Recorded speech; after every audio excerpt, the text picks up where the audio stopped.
UFO 현상을 이해하려면 농작물 문양에 대해 알아야 합니다. 2002년에 개봉한 SF 스릴러 영화 사인에도 농작물 문양이 나옵니다.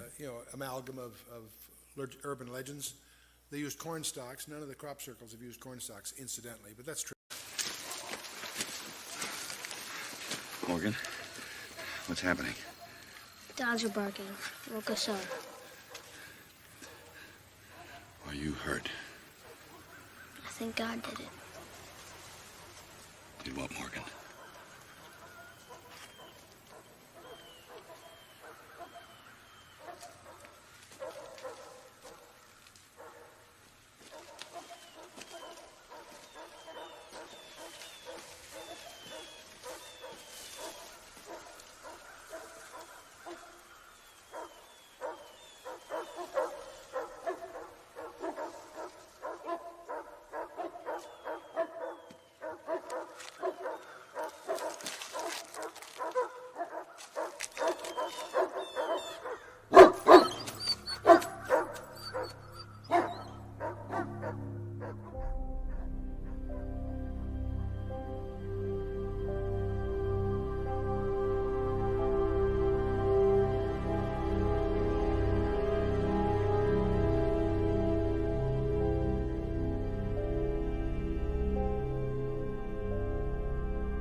농작물 문양은 왜 생기는 걸까요? 누군가 장난으로 꾸며낸 것일까요? 그런 것도 있지만 아닌 것도 있습니다. 여러분도 농작물 문양을 본 적이 있을 겁니다. 어느 나라에나 있으니까요. 전 세계에 걸쳐 농작물 문양이 증가하고 있으며 모양도 수천 개가 넘습니다.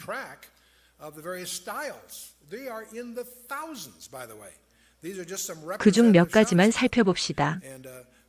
대부분의 사람들은 이 문양이 UFO와 관련이 있다고 생각합니다.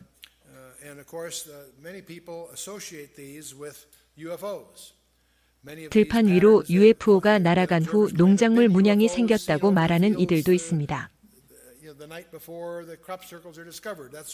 UFO와 농작물 문양은 서로 관련이 있습니다. UFO 현상을 이해하기 위해 창세기 6장을 살펴봅시다. 예수님께서는 제자들에게 말세지 말에 일어날 징조를 알려주셨습니다. 마태복음 24장에는 세상 끝에 일어날 징조가 자세히 기록되어 있습니다.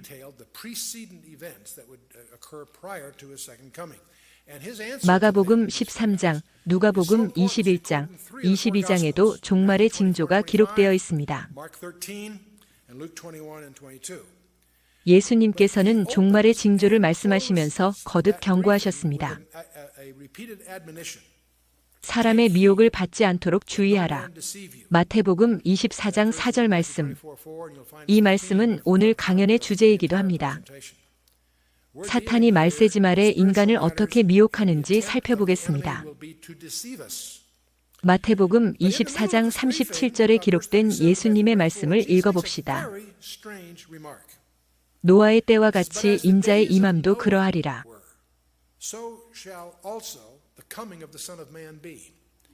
예수님께서 재림하실 때 세상은 노아가 살던 시대와 동일할 것입니다.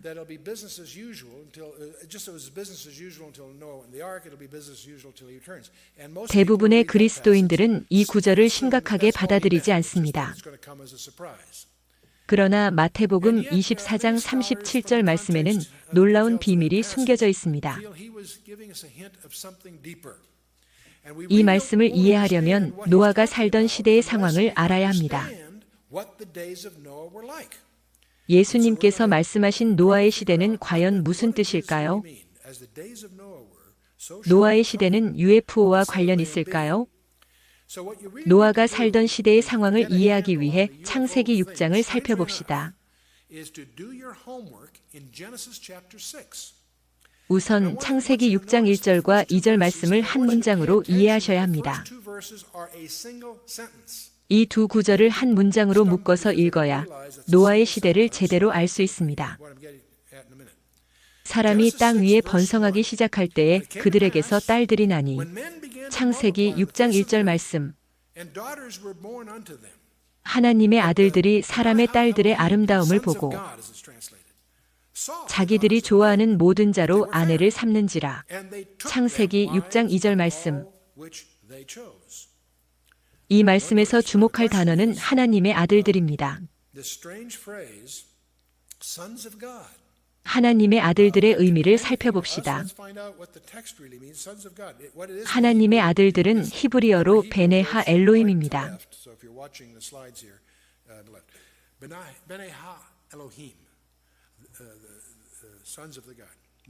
베네하 엘로힘은 하나님께서 직접 창조하신 존재를 의미합니다.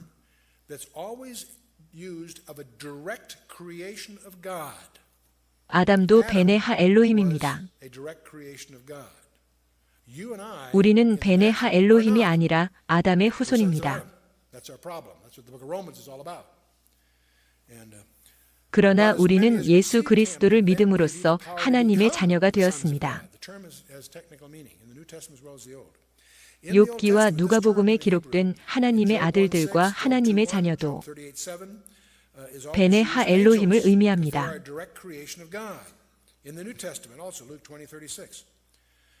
에녹서도 살펴봅시다. 에녹서는 주전 2세기부터 주후 2세기까지 그리스도인 사이에 널리 읽혔으며 성경 원어를 분석하고 이해하는 데 도움이 됩니다.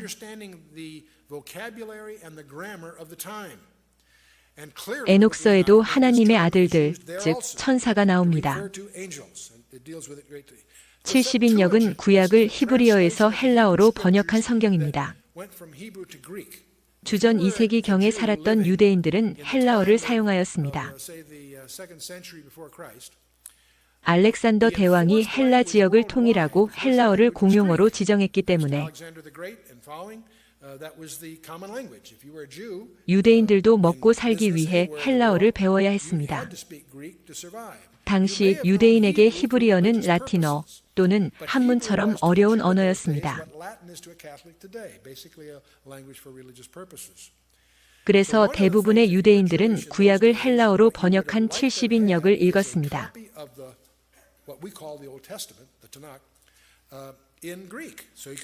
70인역도 성경 원어를 분석하고 이해하는 데 큰 도움이 됩니다. 70인역에도 하나님의 아들들이 천사라고 기록되어 있습니다. 사람이 땅 위에 번성하기 시작했을 때 하나님의 아들들이 사람의 딸들의 아름다움을 보고 자기들이 좋아하는 모든 자를 아내로 삼는지라. 창세기 6장 1절에서 2절 말씀. 이 말씀에서 하나님의 아들들은 히브리어로 베네하 엘로힘이며 사람의 딸들은 히브리어로 벤아담, 즉 아담의 후손을 의미합니다. 하나님의 아들들과 사람의 딸들을 원어로 설명하는 이유는 창세기 6장 1절에서 2절 말씀에 대한 해석이 분분하기 때문입니다. 당시에 땅에 네피림이 있었고 그 후에도 하나님의 아들들이 사람의 딸들을 취하여 자식을 낳았으니 그들은 용사라. 고대의 유명한 사람이었더라. 창세기 6장 4절 말씀. 네피림은 하나님의 아들들, 즉 천사들과 사람의 딸들의 혼혈이었습니다. 네피림은 베네하 엘로힘과 벤 아담 사이에서 태어난 혼혈이었습니다. 본질부터 가인이나 셋과 같은 아담의 순수 혈통과 달랐던 거죠. 그렇다면 네피림의 뜻은 무엇일까요? 네피림은 버림받은 자들이라는 뜻입니다. 네피림의 동사형 네팔은 추방당하다, 버림받다는 뜻입니다.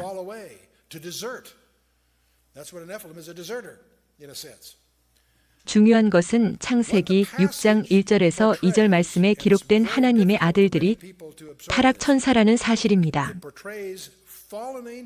루시퍼가 타락 천사 3분의 1을 데리고 천국에서 쫓겨났을 때 그중 일부가 사람의 딸들을 취해서 네피림을 낳았을 것으로 추정됩니다. 천사는 초자연체이기 때문에 자손을 낳을 수 없습니다. 인간만 자손을 낳을 수 있습니다. 루시퍼는 천사 중 3분의 1만 데리고 천국에서 쫓겨났기 때문에 나머지 3분의 1을 채워야 했습니다.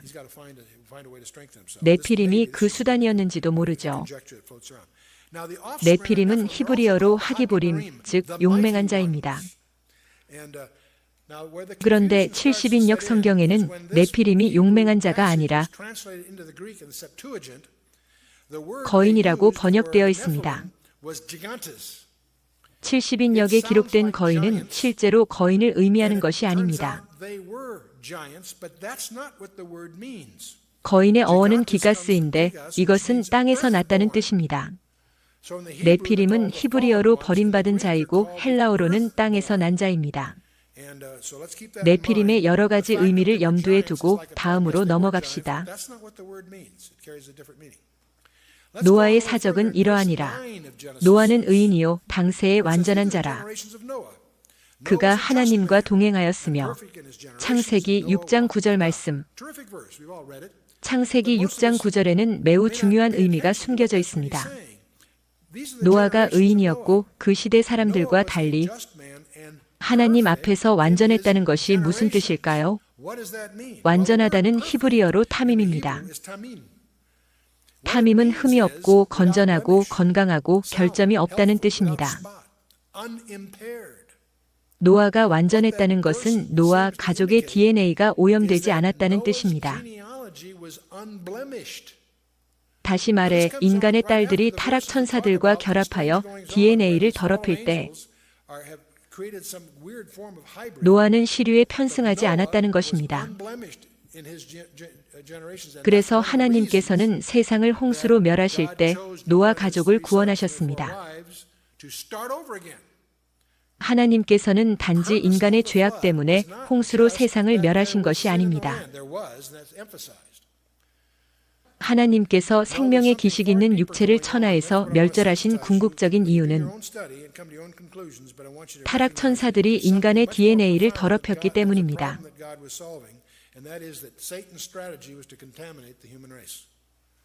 이러한 가정이 맞는지 신약 성경으로 검증해 봅시다.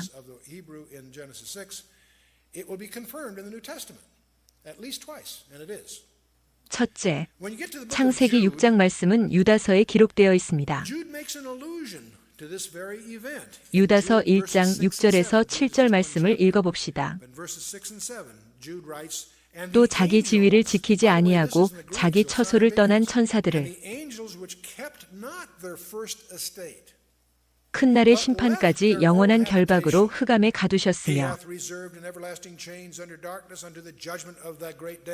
소돔과 고모라와 그 이웃 도시들도 저희와 같은 모양으로 간음을 행하며 다른 색을 따라가다가 영원한 불의 형벌을 받음으로 거울이 되었느니라.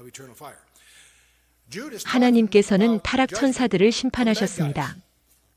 유다서 1장 6절에서 7절 말씀은 창세기 6장 말씀과 짝을 이룹니다. 이 천사들은 자기 지위를 떠나서 타락한 후 마지막 심판 때까지 흑암에 결박되어 있습니다. 천사들의 타락은 소돔과 고모라의 타락과 비견될 수 있습니다.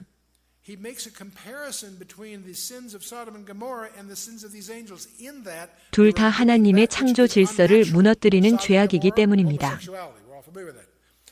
소돔, 고모라, 이웃 도시들은 간음을 행하며 다른 색을 따라가다가 영원한 형벌을 받았습니다.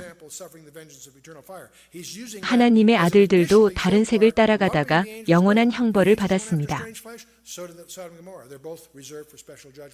둘째, 베드로후서 2장 4절 말씀을 살펴봅시다. 하나님이 범죄한 천사들을 용서치 아니하시고 지옥에 던져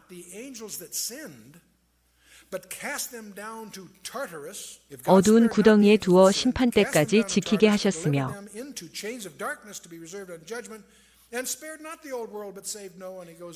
베드로후서 2장 말씀도 창세기 6장 말씀과 짝을 이룹니다. 천사들의 타락은 노아의 시대와 관련이 있습니다.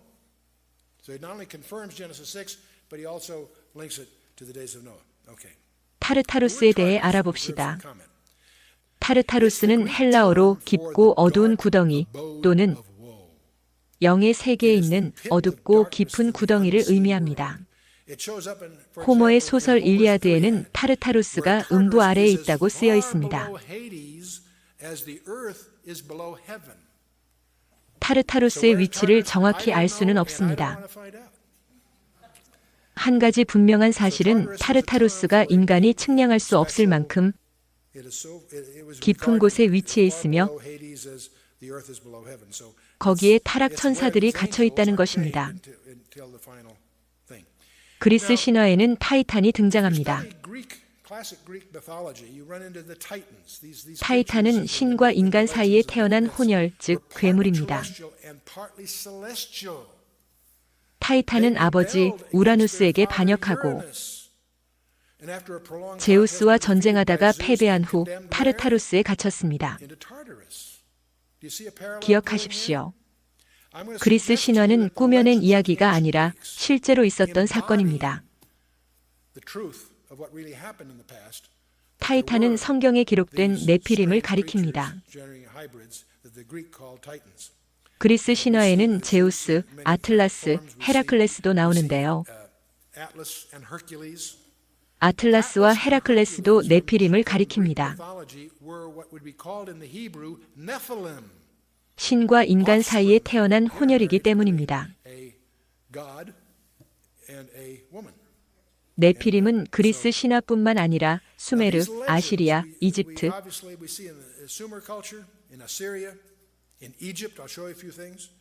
잉카, 마야, 길가메시, 페르시아, 인도, 볼리비아, 사우스시 아일랜드 등 문명이 형성된 여러 나라의 신화에 공통적으로 등장합니다.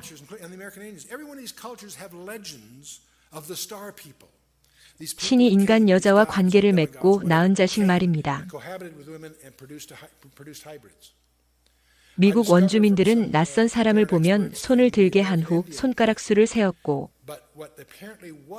손가락이 6개인 사람을 무서워했다고 합니다. 뉴멕시코에는 고대 문명 유적지가 있는데 거기에는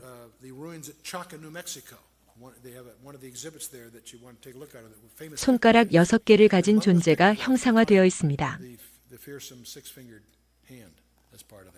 미국의 군인 출신 사냥꾼 버팔로 빌은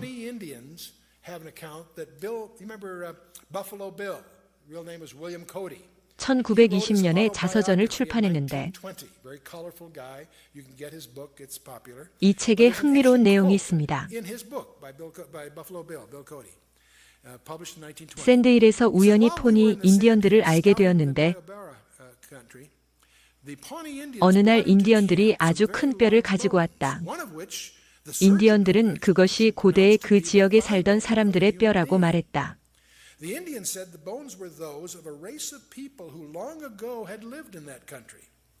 그 고대인들은 현대의 인간보다 3배나 크고 날렵하고 힘도 몇 배나 강해서 동물을 한 팔로 들어올린 후 손으로 다리를 뜯어서 우적우적 씹어먹었다. 아시리아인들은 아수르 신을 섬겼는데 아수르 신에게는 날개가 있었습니다.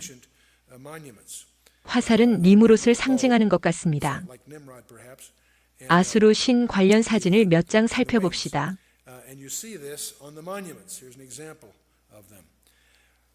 고대 이집트인들도 날개 달린 신을 숭배했습니다. 이집트 문명 관련 유물이나 유적지를 살펴보면 날개 달린 신이나 비행 접시를 적지 않게 발견할 수 있습니다. 그 중에는 비행 접시를 타고 있는 초자연체의 형상도 있고 비행 접시가 이리저리 이동하는 형상도 있습니다. 이 유물들은 고대인들이 숭배하던 신을 상징할 뿐만 아니라 고대인들이 실제로 본 것을 형상화한 것입니다. 어떤 이들은 하나님의 아들들이 셋의 후손이고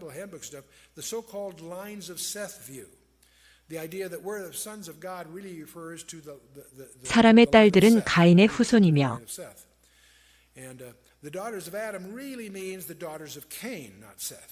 셋의 후손이 가인의 후손과 결합한 것이 죄라고 말합니다. 그러나 이 관점으로는 네피림이라는 괴물의 탄생을 설명하기 어렵습니다. 신자와 불신자가 결혼하면 괴물을 낳나요? 아니잖아요. 하나님의 아들들은 천상의 존재입니다. 셋은 천상의 존재가 아니었고 가인은 아담이 아니었으며 사람의 딸들은 가인의 딸들이 아니었습니다. 또 한 가지 중요한 사실은 네피림이 노아의 홍수 이후에도 계속 태어났다는 것입니다. 모세가 정탐꾼 12명을 가나안에 보냈을 때 거기에 네피림이 살고 있었습니다. 거기서 네피림 후손 아낙 자손 대장부들을 보았나니 민수기 13장 33절. 이집트의 피라미드, 영국의 스톤헨지, 골란 고원의 농작물 문양을 누가 만들었을까요? 이 농작물 문양은 길갈 레파임이라고 불립니다. 레파임은 누구일까요?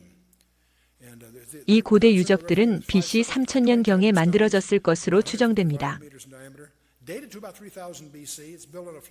그 밖에도 불가사의한 고대 유적이 많습니다.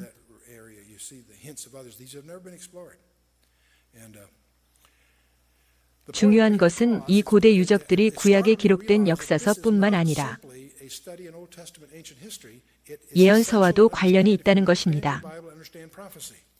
노아의 홍수 이후에도 네피림이 태어났습니다. 창세기 6장 4절 말씀을 읽어보십시오. 창세기 14장, 15장에 기록된 르바임, 호리 족속도 네피림입니다. 왜 하나님께서는 여호수아에게 가나안 땅에 들어가면 남녀노소 할 것 없이 다 죽이라고 말씀하셨을까요? 네피림의 후손, 아낙 자손은 이집트 문헌에도 언급되어 있습니다. 정탐꾼 12명이 가나안 땅을 탐지하고 나서 돌아온 후 거기에 네피림이 살고 있다고 보고합니다. 네피림은 거인이고 우리는 메뚜기 같다는 말은 과장법이 아닙니다. 우리는 여호수아와 갈렙의 믿음을 본받아야 합니다. 그러나 정탐꾼 10명이 두려워할 만한 이유가 있었다는 점도 이해해야 합니다. 신명기 3장과 여호수아 12장에는 르바임 족속인 바산 왕 옥이 나옵니다. 다윗은 골리앗과 싸우려고 돌멩이 5개를 준비합니다. 골리앗의 형제가 4명 있었거든요. 성경을 읽으실 때 사탄이 하나님의 계획을 어떻게 방해하는지 살펴보십시오. 하나님께서는 사탄의 후손과 여자의 후손이 원수가 되게 하셨습니다. 사탄은 여자의 후손을 더럽히기 위해 네피림을 생산했고 하나님께서는 홍수로 세상을 심판하셨습니다. 하나님께서 아브라함을 지명하여 부르셨을 때 사탄은 아브라함의 계보를 끊어서 예수 그리스도의 탄생을 막으려고 했습니다. 파라오를 통해 이집트에서 태어나는 이스라엘 남자 아기를 다 죽이려고 했고 이스라엘 백성이 이집트를 탈출할 때 홍해까지 쫓아왔습니다. 하나님께서 아브라함이 열국의 아비가 될 것이라고 말씀하신 지 4세기 만에 아브라함의 자손들이 가나안 땅에 입성합니다. 사탄은 이 말씀의 성취를 방해하려고 가나안 땅에 네피림을 번성시켰습니다. 하나님께서 다윗을 축복하셨을 때 사탄은 다윗의 계보를 끊으려고 했습니다. 역대하 21장부터 22장까지 다윗의 계보를 끊기 위한 살육의 역사가 기록되어 있습니다. 창세 이후 사탄은 여자의 후손을 끊임없이 따라다니며 죽이려고 했습니다. 히스기야 왕도 마찬가지입니다. 페르시아 제국 시대의 하만은 유대인을 말살하려고 했습니다. 하나님께서 에스더와 모르드게를 통해 사탄의 계략을 폭로하셨기 때문에 유대인은 살아남을 수 있었습니다. 하나님의 천사는 요셉에게 마리아가 성령으로 잉태했다고 알렸습니다. 헤롯 왕은 이 사실을 알고 나서 갓 태어난 남자 아기를 다 죽였습니다. 이사야 61장에는 예수 그리스도의 탄생이 예언되어 있습니다. 바다에서 일었던 광풍은 사탄이 일으킨 것으로 봐야 합니다. 예수님께서 사탄을 물리치신 것이죠. 예수님께서 돌아가실 때 사탄의 증오는 극에 달합니다. 여자의 후손을 죽이려는 사탄의 계략은 요한계시록 12장에도 있습니다. UFO는 하나님의 자녀들을 멸망시키기 위한 사탄의 계획입니다. 골란 고원, 헤브론, 가자지구의 공통점이 무엇입니까? 중동 분쟁이죠. 이 지역은 여호수아가 네피림을 멸절하지 않고 남겨둔 땅입니다. 르바임 족속은 좀비와 같은 자들입니다. 이사야 26장 14절 말씀을 읽어보십시오. 여호수아가 정복하지 못한 땅은 현재 요르단 강 서안 지구를 가리킵니다. 흥미롭지 않습니까?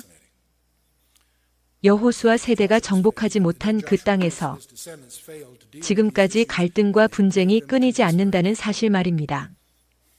많은 황소가 나를 애워싸며 바산의 힘센 소들이 나를 둘렀으며 시편 22편 12절 말씀.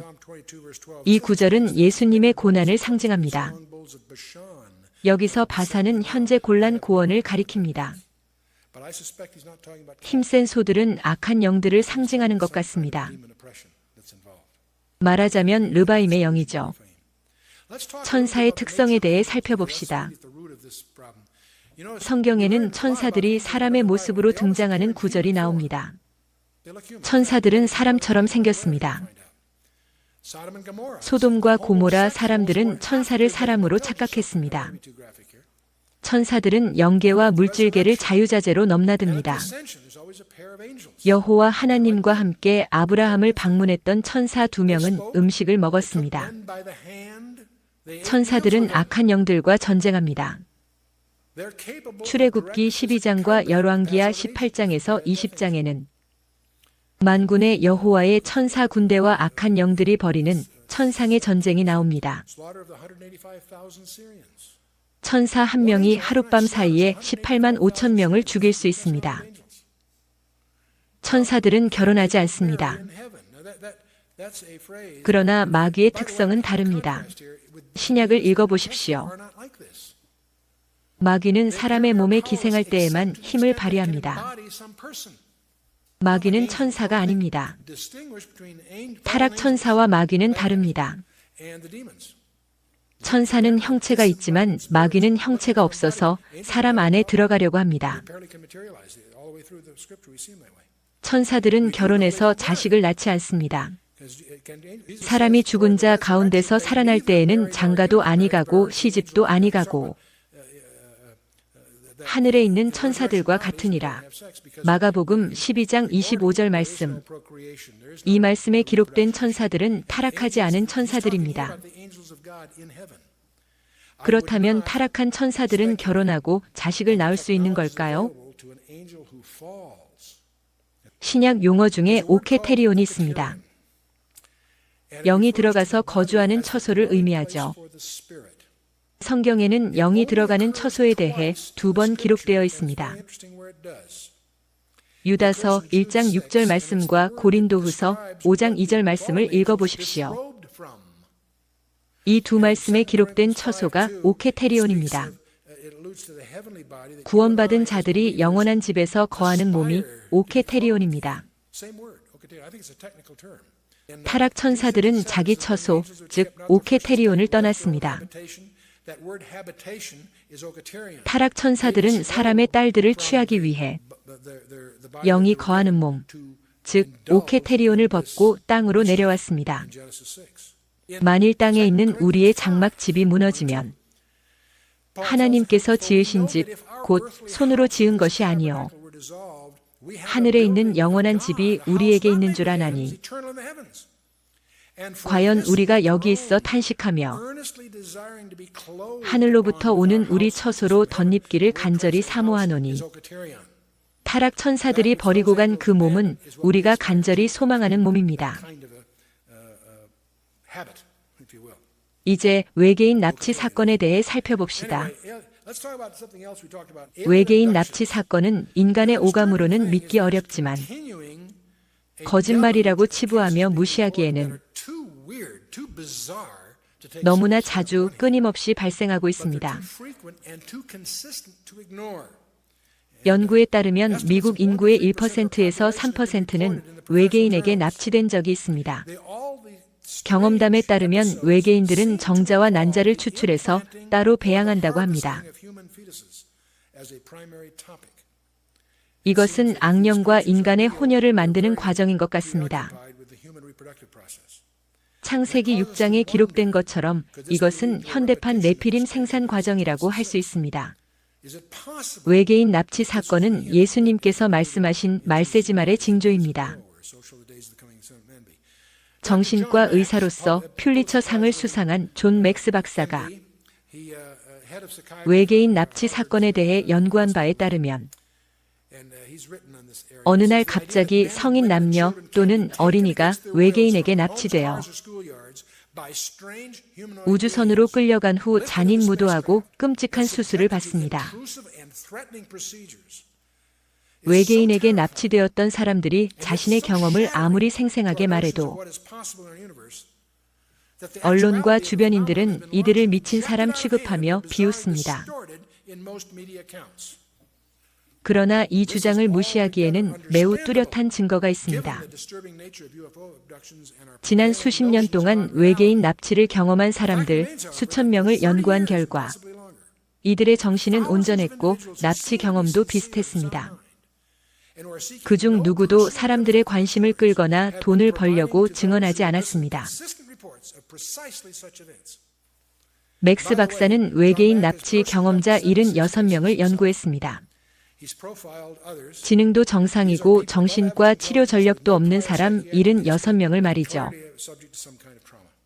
MIT 대학에서 개최된 학술 회의에서 맥스 박사는 연구 결과를 발표했습니다. 이들의 경험이 거짓이라면 이들이 경험한 것은 대체 무엇인가? 외계인 납치 경험자들의 공통점은 납치 경험이 매우 비슷하고 정신과 치료 전력이 없고 몸에 상처가 있거나 신체가 변형되었고 그들이 납치되는 모습을 본 증인들이 있다는 것입니다. 그렇다면 우리가 직면한 미혹은 무엇입니까? 여자의 후손은 내 머리를 상하게 할 것이요 너는 그의 발꿈치를 상하게 할 것이니라 하시고 창세기 3장 15절 여자의 후손은 예수 그리스도이십니다. 예수 그리스도께서 재림하실 때까지 여자의 후손과 뱀의 후손 간의 전쟁은 계속될 것입니다. 옛뱀이라고도 불리는 사탄, 장차 등장할 적그리스도 그리고 거짓 선지자는 사탄의 하수인들을 통해 예수 그리스도의 재림을 막기 위해 모든 수단과 방법을 동원할 것입니다. 다니엘 10장을 읽어보십시오. 머지않아 세계 단일 정부가 수립되면 개별 국가가 사라지고 각 나라의 고유한 문화도 다문화로 대체될 것입니다. 세계 정부의 국민들은 자유를 박탈당할 것이며 핵전쟁에 대한 위협은 높아질 것입니다. 지금도 각국은 군비 개발에 박차를 가하고 있고 인류는 3차 세계대전이 발발할 것이라는 두려움에 떨고 있습니다. 뿐만 아니라 우리는 외계인 침공에 대비해야 합니다. 이게 웬 궤변이냐고요? 느부갓네살 왕이 꿈에서 보았던 신상을 살펴봅시다. 대부분의 그리스도인들은 신상의 의미보다 신상의 모습에 치중합니다.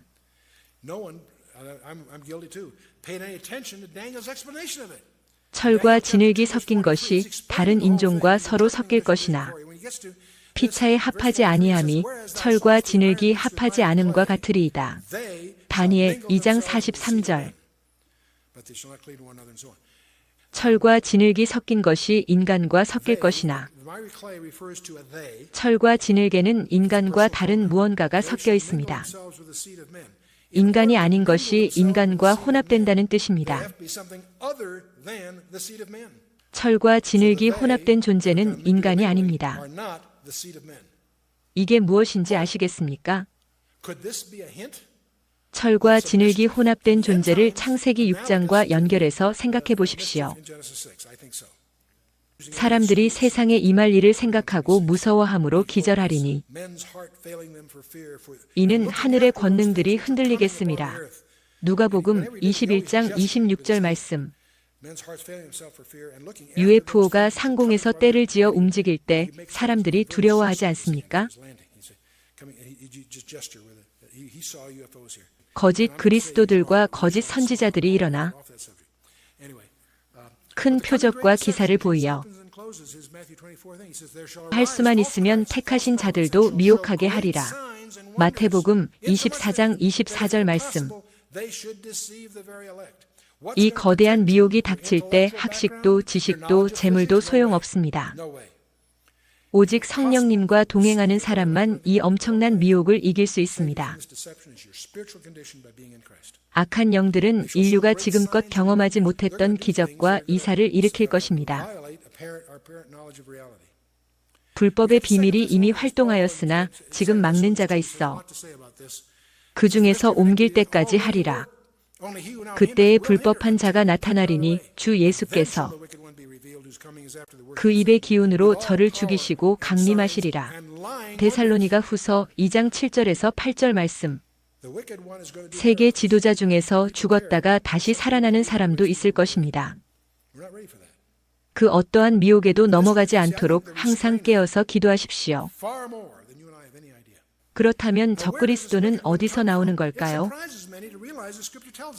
무적행으로부터 올라오는 짐승이 저희와 전쟁하여 저희를 이기고 죽일 터인즉. 요한계시록 11장 7절 말씀.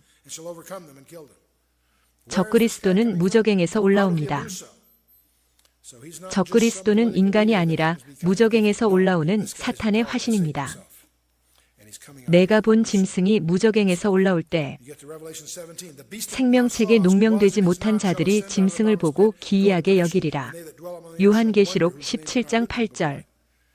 오직 성령님과 동행하는 사람만 이 거대한 미혹을 피할 것입니다. 하나님이 유혹을 저의 가운데 역사하게 하사 거짓 것을 믿게 하심은 데살로니가 후서 2장 11절. 예수 그리스도를 향한 믿음을 굳건히 하십시오. 등불을 들고 깨어서 예수 그리스도의 재림을 기다리십시오. 예수 그리스도를 향한 첫사랑을 회복하십시오. 그렇지 않으면 이 엄청난 미혹에 넘어갈 수밖에 없습니다.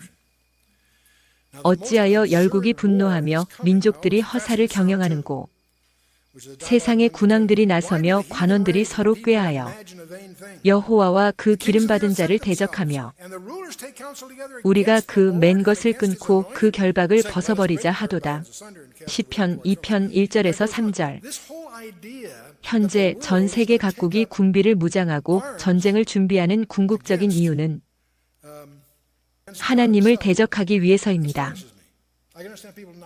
믿기 어렵겠지만 이것은 사실입니다.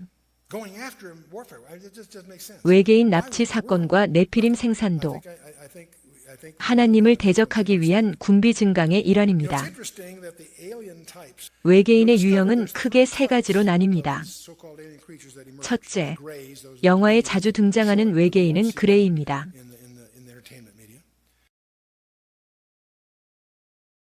둘째, 노르딕스는 사람처럼 생겼고 눈이 녹색입니다.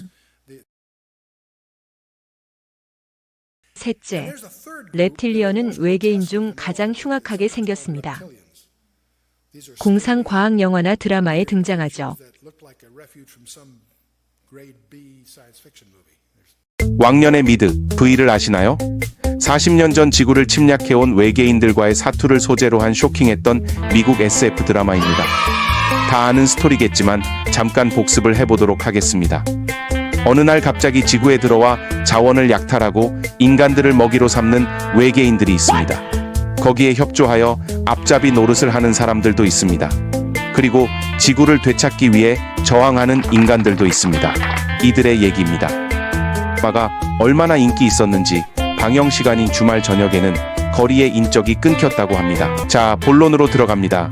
이 드라마는 여러 가지 충격적인 장면으로 시청자들의 마음을 한 방에 사로잡았습니다. 그중 멀쩡하게 생긴 미녀 외계인이 커다란 쥐를 한 입에 넣는 장면, 피부가 벗겨진 파충류 외계인 얼굴, 외계인과의 혼혈애기, 그리고 생체 실험 중 전신에 피부색 타이즈를 입은 여주인공의 자극적인 모습도 있습니다. 이러한 쇼킹했던 장면들로 인해 많은 사람들이 충격과 공포에 휩싸였다고 합니다. 또 내가 봄에 개구리 같은 새 더러운 영이 용의 입과 짐승의 입과 거짓 선지자의 입에서 나오니 저희는 귀신의 영이라 이적을 행하여 온 천하 임금들에게 가서 하나님 곧 전능하신 이의 큰 날에 전쟁을 위하여 그들을 모으더라. 요한계시록 16장 13절에서 14절 말씀. 예수 그리스도의 재림 직전에 사탄은 하나님께 대적하기 위해 이 괴물들을 동원할 것입니다. 정리해 봅시다. 우리는 인류 역사상 그 어느 때보다 예수 그리스도의 재림이 가까운 시대에 살고 있습니다. 재림의 징조 중 하나가 UFO입니다. 만약 우리 시대에 예수 그리스도께서 재림하신다면 우리는 지금까지 경험하지 못했던 우주전쟁을 목도하게 될 것입니다. 사탄과 악한 영들이 UFO와 외계인으로 인류를 미혹할 때 오직 성령님과 동행하며 깨어서 기도하는 그리스도인만 이 무시무시한 영적 전쟁에서 승리할 것입니다. 전무후무한 우주전쟁이 발발할 때 당신은 어느 편에 서겠습니까? 이 미혹이 닥칠 때 이 세상의 그 어떤 것도 당신을 도울 수 없습니다. 이것은 영적 전쟁이기 때문입니다. 우리의 싸움은 혈과 육이 아니라 정사 권세, 어두움의 세상 주관자들, 하늘에 있는 악의 영들에게 대한 것입니다. 성도 여러분, 그리스도의 전신갑주를 입으십시오. 진리의 허리띠, 의의 흉배, 평안의 복음, 믿음의 방패, 구원의 투구, 성령의 검으로 무장하십시오. 항상 깨어서 기도하십시오.